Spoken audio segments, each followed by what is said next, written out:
This is Andrew Norder on the LEGO News Show, and I'm here with my guests, Liam and Matthew.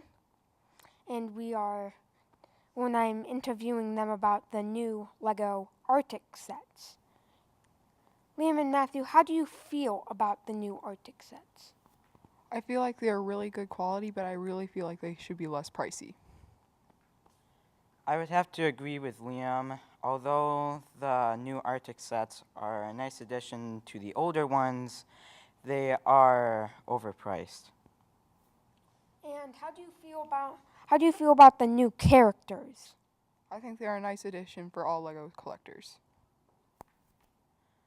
I really enjoy the look of the minifigures because of the new colors and new faces and all of the new molds that add to the minifigure line of Legos. Lastly, how do you feel about the new Arctic symbol? I definitely feel like the new Arctic symbol is a lot better than the older one.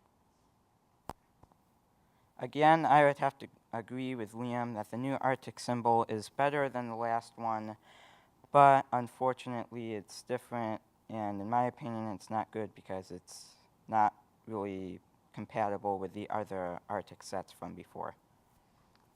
And that's all on the LEGO News Show.